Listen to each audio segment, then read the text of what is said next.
نحمده ونصلي على رسوله الكريم اما بعد فاعوذ بالله من الشيطان الرجيم بسم الله الرحمن الرحيم ومن اعرض عن ذکری فان له معیشة ضنکا۔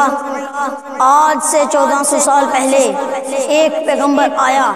اس پیغمبر کے آنے سے پہلے اس دنیا میں اندھیرا ہی اندھیرا تھا، ظلم و ستم کا دور دورہ تھا، بچیوں کو زندہ دفن کیا جاتا تھا، عورت کے چہرے پر پردہ نہ تھا، مزدوروں کا حق ادا نہیں کیا جاتا تھا۔ ایران کے بازاروں کے اندر نوجوان لڑکیوں کو شوکیسوں کے اندر کھڑے کر کے بولیاں لگائی جاتی تھی، اور بہو بیٹی بہن نہیں بن سکتی تھی، عورت کی حیثیت ایک استعمال شدہ کپڑے جیسی تھی۔ ایسے حالات میں اللہ تعالیٰ کو اپنی مخلوق پر ترس آ گیا۔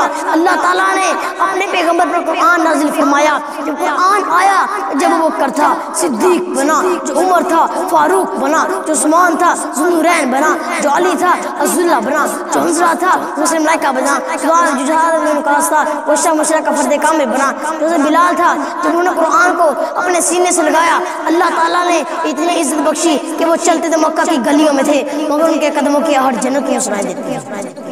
اللہ تعالیٰ فرماتے ہیں اور ہم قرآن کے ذریعے ان قوموں کو عزت بخشتے ہیں، مگر آج کا مسلمان کیا کہتا ہے؟ جناب کماتا بہت ہوں مگر سکون نہیں ملتا۔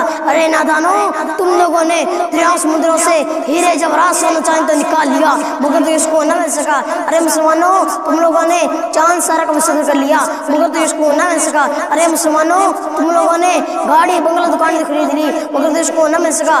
ارے مسلمانوں، تم لوگوں کا سکون تو قرآن پڑھنے سننے اور سینے سے لگانے میں تھا مگر تم لوگ ڈرامے فریب کرتے رہے کہ آج ٹائم نہیں ہے۔ ارے نادانوں، تم لوگوں کو ڈائجسٹ پڑھنے سننے کے لیے ٹائم ملتا رہا مگر قرآن کو پڑھنے سننے اور سینے سے لگانے کے لیے ٹائم نہ مل سکا۔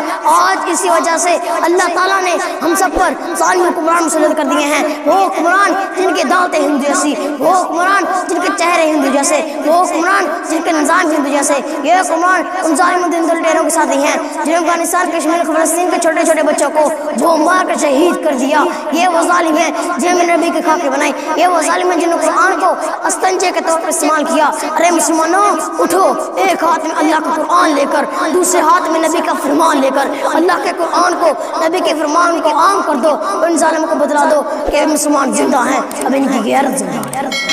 اور شعائع متا ہے جو لوگ میرے قرآن کو سینے سے لگاتے ہیں میں ان کو عزت عظمت شان شوکت اور دولت عطا فرماتا ہوں۔ جو لوگ میرے قرآن سے منہ موڑتے ہیں میں ان کو ذلت رسوائی نہ کافی بے سکونی بلکہ ان کا مقدر بناتا ہوں۔ رضا ہے جو میں نے سنایا آپ نے سنا، اس پر عمل کرنے کی توفیق عطا فرمائے۔